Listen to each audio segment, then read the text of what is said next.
What does it mean for the Universal Church to have an Argentinian Pope, a South American Pope, a Hispanic Pope, a Latino? What are the specific traits of the Argentinian or Latin American Church that may influence this papacy? These are some of the questions that we will be exploring today. But first, let's put Latin America into perspective. Latin America is not a continent, but refers to all the countries in the Americas where a Latin-based language is spoken, namely Spanish, Portuguese, and French. Generally, Latin America refers to all the countries from Mexico south to Argentina, including non-English speaking Caribbean countries. There are 22 Latin American countries with a total population of almost 600 million people, a people who are as varied in ethnicities as they are in cultures. About 70% of the population of Latin America is Catholic, numbering some 420 million people. The top two countries with the largest population of Catholics in the world are both in Latin America. Brazil with 125 million Catholics, followed by Mexico with 95 million. Argentina has 38 million Catholics, which is about 92% of the population. There are 19 cardinal electors for the whole of Latin America. 2 of them are from Argentina. It's great to have a Latin American Pope from Argentina. And to help us with our question of the week, we're joined right now by 2 Argentinians. Here in the studio with me is Father Ervens Mengelle. He is with the Institute of the Word Incarnate. And joining us via Skype from Buenos Aires is Valeria Vitale. She's a young woman, a wife, a mother of 3, and she's also a professional translator and interpreter. Welcome, both of you. Let me start with you, Valeria, because you are in Buenos Aires. What is the mood in Argentina right now? What are people saying about the new Pope? Well, people here in Argentina are very happy to have an Argentinian Pope. And well, last week on Wednesday, when we heard that we have an Argentinian Pope, people were celebrating. Many people went to the plaza that is in front of the cathedral to celebrate. And here where I live, people were very happy. On the news, everyone was speaking about the Pope and about his life. He has a very simple life, the way he lived and how close he was to poor people and the needy. Like, it was wonderful to hear such news that we have a Pope that is so close to the needy, to the vulnerable, to the elderly. Well, we are very happy here. We are very proud. And everyone's speaking about the Pope in schools, in the streets. Yeah. Okay, now, Father Ervens, your congregation is an Argentinian congregation. You live now in Canada, in Peterborough, Ontario, but you're with other Argentinian priests. I guess, were you also watching the conclave and looking for the white smoke? Where were you when you found out you had an Argentinian Pope? Yeah, well, we were actually at home. I mean, just exactly watching the outcome of that election. I mean, first of all, if it was white smoke or not, and secondly, well, who eventually would be the Pope. Yeah. I heard the name and I saw the person. I never expected really that an Argentinian cardinal would be elected at that moment for a Pope. And his name, although I knew about him, and certainly I was aware that in the previous election he had certainly his chances. Nonetheless, I never expected that this time he would have really any possibility at all. So, right. And I am still really in a kind of a cloud, really, also, not realizing what that means what completely. It means, exactly. Now, Valeria, in Argentina, specifically in Buenos Aires, is it the same feeling that people still that people were surprised that Cardinal Bergoglio was elected as Pope? Well, yes, we were surprised. I was surprised too. Yes, many people were surprised, but in the same time, they were happy to hear that we have an Argentinian Pope. Yes. Now tell me, because in the rest of Latin America, Argentina is seen as the most, if I can say this, maybe the most liberal, some people would even say the most progressive country with same-sex marriages. I don't even know if abortion is legalized now in Argentina. Not yet, but you say yet, so it's. I know that there are people who want to move in that direction. Valeria, you're a woman. What are your thoughts about, as a woman, as a mother, your thoughts about having a pope who is Argentinian, from that culture, from that situation?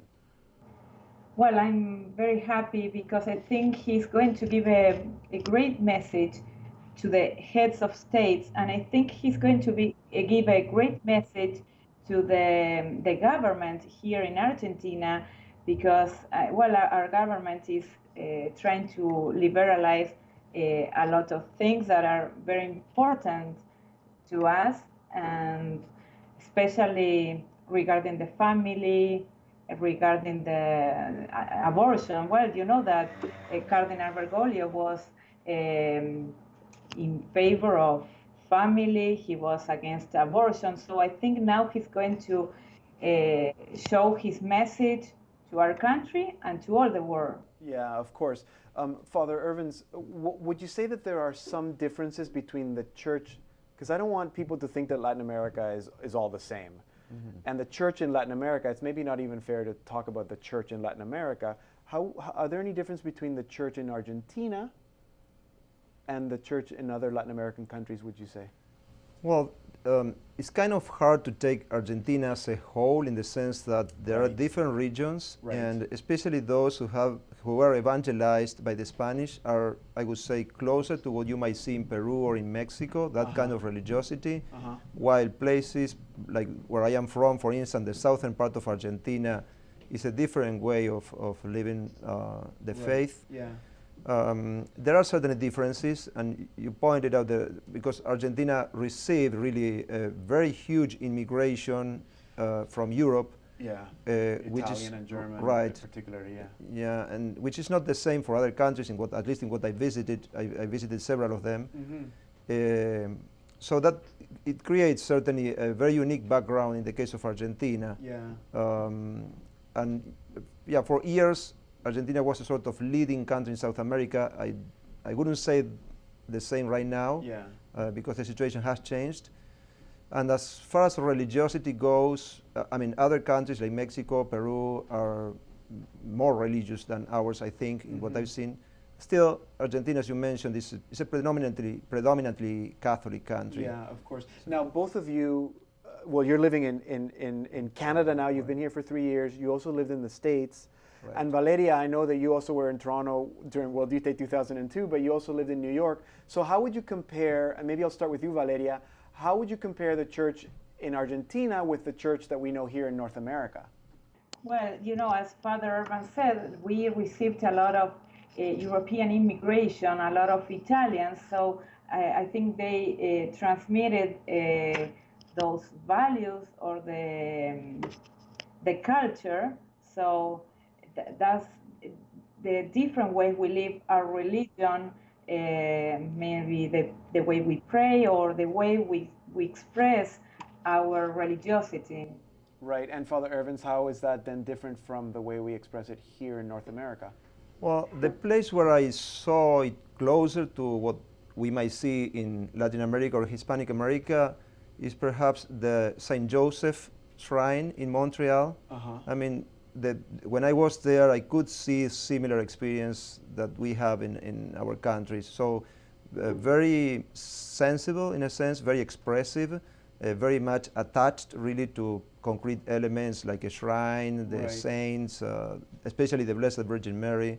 How much does living through dictatorship or, some horrible things that happen in your country with people being disappeared or political strife or political and economic uncertainty, how much does that affect people's religiosity?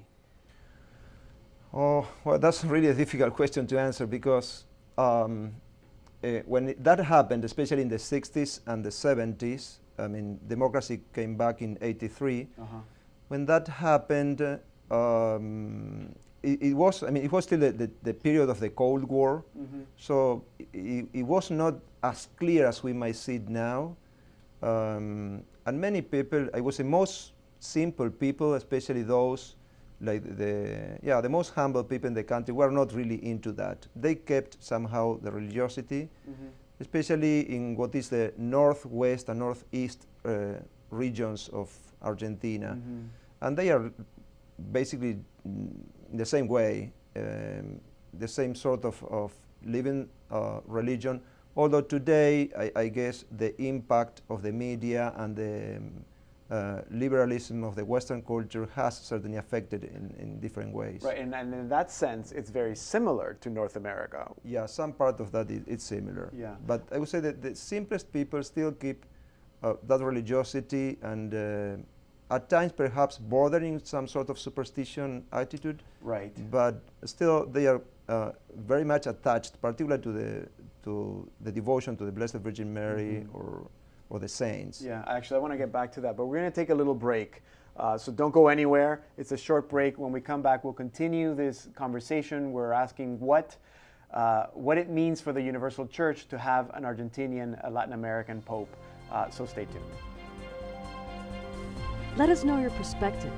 Email us at perspectives@saltandlighttv.org or reach us by mail, Perspectives at Salt and Light Television, 114 Richmond Street East, Toronto, Ontario, M5C 1P1, or call us toll-free at 1-888-302-7181. Let your perspective be heard. Queridos hijos, sé que están en la plaza, sé que están rezando. Gracias por las oraciones. Las necesito mucho. Les quiero pedir un favor. Caminemos juntos todos. Cuidémonos los unos a los otros. No se hagan daño. Cuídense. Cuídense la vida. Cuiden la familia. Cuiden la naturaleza. Cuiden a los niños. Cuiden a los viejos. Que no haya odio, que no haya pelea, dejen de lado la envidia, no le saquen el cuero a nadie, dialoguen, que entre ustedes este deseo de cuidarse vaya creciendo en el corazón y acérquense a Dios. Dios es bueno, Dios siempre perdona, Dios comprende, no le tengan miedo, Dios es Padre, acérquense a Él. Y que la Virgen los bendiga mucho, que ella como madre los cuide. Y por favor no se olviden de este obispo que está lejos, pero los quiere mucho. Recen por mí. So that was Pope Francis with a very specific, very special message for the people in Argentina. Now, Valeria, you were not there at the square, but I know that you heard the message on the radio. What were your thoughts? What was going through your head when you were hearing the voice of the Pope speaking to you in your country? Okay, yes, I heard the message, and it's great, and I feel very surprised that he called the people at the square who were praying for him, and first he thanked the people there about the prayers, and well, he asked them to stay together, and it's a great message now that there are so many divisions in our country. He has to stay together, don't criticize, take care of the elderly, the kids, and stay together. And that gives a great message to us and to the people in power. And of course, what he always says at the end, please pray for me, that gives us, he's such a humble person that he needs our prayers to have a good ministry. Yeah, I know. I mean, in a sense, I know the message was directed to the people in Argentina, but I think it's a message for everyone. Yeah. I wanted to ask you about the humility, because I mean, he's not humble because he's Latin American, right? An Argentinian or Argentinian. Yeah, that's funny. We're all called to that humility. But is there something in that Argentinian experience that you think makes him humble? Honestly, when I see him acting or the things that he did as soon as the first time he appeared to the crowd, for me it was just normal, natural, in the sense of that's the way we are. That's typical of Argentinians. So it's I don't know even if it. I certainly agree that he's a very humble person. The way his demeanor, his way of living that has been now presented lately, but really I see him just being as I would say a regular person that I would expect more or less. That's the thing. It's not that he's like acting out or just the way he is. No, that's who he is. Yeah. And that's what I've heard, Valeria. I've heard the people in Argentina who know him, or I don't know if you were ever in Argentina. I guess you were. Well, he was the Archbishop of Buenos Aires. Yeah. That everybody around the world is surprised, but all the people in Buenos Aires, that's the man who they know. It's very normal for a bishop to behave this way. Is that the way you feel, Valeria, as well? Well, yeah, he's a very simple person. He lives, his life is simple. I think you heard that he cooked for himself. He traveled by public transportation, by subway, by bus, and he was very close to the people living in vulnerable areas. And I know people who worked close to him, and that gives a very important message that such an important person was close to the needy and to the poor. Yeah, exactly. Now, you mentioned devotions and Mary. I see the church in Latin America to be a particularly Marian church and a missionary church. Maybe there are other traits that you think that are specific to the church in Latin America. Do you think that those specific traits will influence the papacy? Yeah, I think so, especially because, as he has already expressed a number of times, he's very much into evangelization.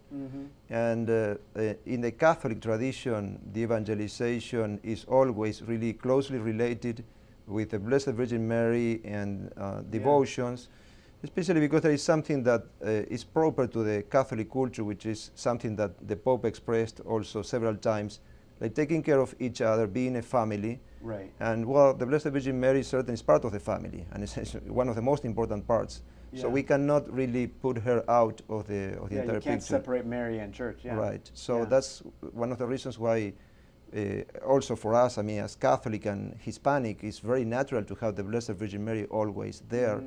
And I think that the Pope will certainly be influenced by these elements, and at the same time it's something, sort of a treasure that he will offer to the world at this moment, where really unity, we need to restore unity in humankind. Yeah. Do you think that documents, and maybe, I hope it's not unfair that I ask this question, but documents like Ecclesia in America or the document from Aparecida are very specific to missionary activity, to charity, to social justice? How will those elements, they're not elements that are outside of our Catholic, they're very much part of our Catholic faith universally, but for some reason I think in Latin America they seem to have more of an importance. Do you think that will also influence the papacy? Well, yeah, the papacy itself, at least as far as he himself presented this element and asking other parts of the world to live the same way, that's for sure. My hope is that the rest of the world will take that and eventually put it into practice. Yeah. So as that we eventually can overcome many of the divisions that unfortunately exist, and we become really a family, which is eventually what Jesus himself wants for us to be. Right, right. Valeria, do you think that there are any other traits that are specific to the church in Latin America or in Argentina that maybe would influence this papacy? Well, I think that, of course, our devotion to Our Lady is going to have a great influence. You know that our country has a great devotion to Virgen de Luján or Our Lady of the Rosary, and I think that is going to have a good influence, and well, that's what I think. Yeah, you know, I kept thinking of Our Lady of Luján because I've been there, and that's. Would you say she's a patroness of Argentina? She's a patron, yeah. Right, Not only of Argentina but of Paraguay and Uruguay as well. Oh, really? Yeah, it's a devotion that people here they don't know about. Now, as a priest, how do you think that having an Argentinian pope or a Latin American pope would influence the priesthood in Latin America, or maybe even vocations?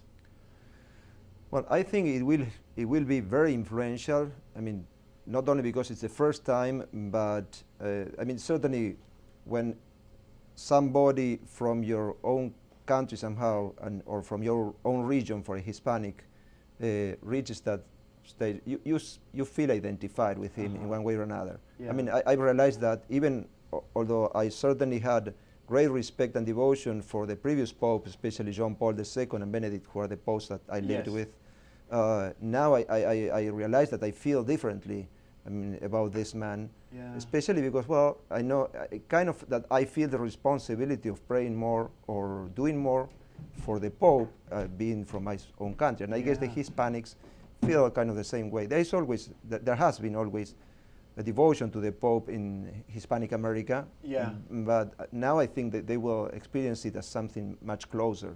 Yeah.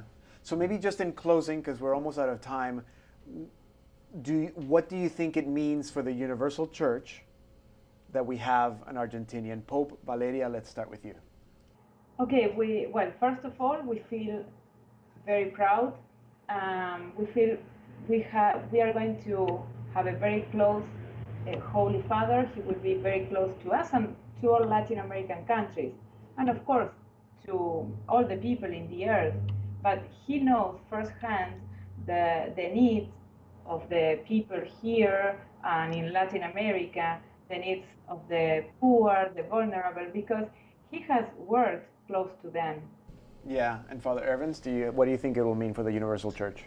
Well, my hope is that the treasure that is stored really in the Hispanic tradition will eventually be shared by the Universal Church. I mean, the way we in Hispanic America live the faith, that will impact really the entire church for good, of course. Yeah, of course. And so that treasure that is there will eventually be taken by other countries as well. Yeah, good. Let's conclude our conversation by leaving the last word to the one who is the Word. And so here's a passage from Matthew chapter 16, verses 17 and 19. And Jesus said, "Blessed are you, Simon, son of Jonah, for flesh and blood has not revealed this to you, but my Father in heaven. And I tell you, you are Peter, and on this rock I will build my church, and the gates of Hades will not prevail against it. I will give you the keys of the kingdom of heaven, and whatever you bind on earth will be bound in heaven, and whatever you loose on earth will be loosed in heaven." So that's from Matthew 16, verses 17, 19. Valeria, would you like to offer a short reflection? Okay, that is a beautiful reading, and I would like to reflect on that. Peter recognized Jesus as the Messiah, he recognized it as a divine inspiration, and then Jesus built his church upon him, and now Pope Francis is the rock of our church. Mm-hmm. Thank you. And Father Ervens? Well, I would like to recall what St. John Bosco used to say about the three white things of the church. I mean, the Eucharist, the Blessed Virgin Mary, and the Pope. I mean, that we Catholics eventually fully realize of what the gift is from Jesus Christ to have really the Pope assisted, as he himself says in the text. I mean, this has been revealed to you by the Father, so that, I mean, his leadership will be followed, and it will be really for the good of us all. Yeah, well, good. Thank you very much. Thank you both, Valeria in Buenos Aires and Father Ervens. Valeria Vitale joined us via Skype. She's in Buenos Aires. She's a young woman, a wife, a mother of three, and a professional translator and interpreter. And here in the studio, Father Ervens Mengelle. He's with the Institute of the Word Incarnate, or the Incarnate Word, a priest here serving for the Diocese of Peterborough. We heard from them, and now we'd love to hear from you. Remember, you can send us your perspectives at saltandlighttv.org. You can also send your comments via Facebook. We cannot do the show without your perspective. That's all for today. May God continue to bless you and your home. Thank you.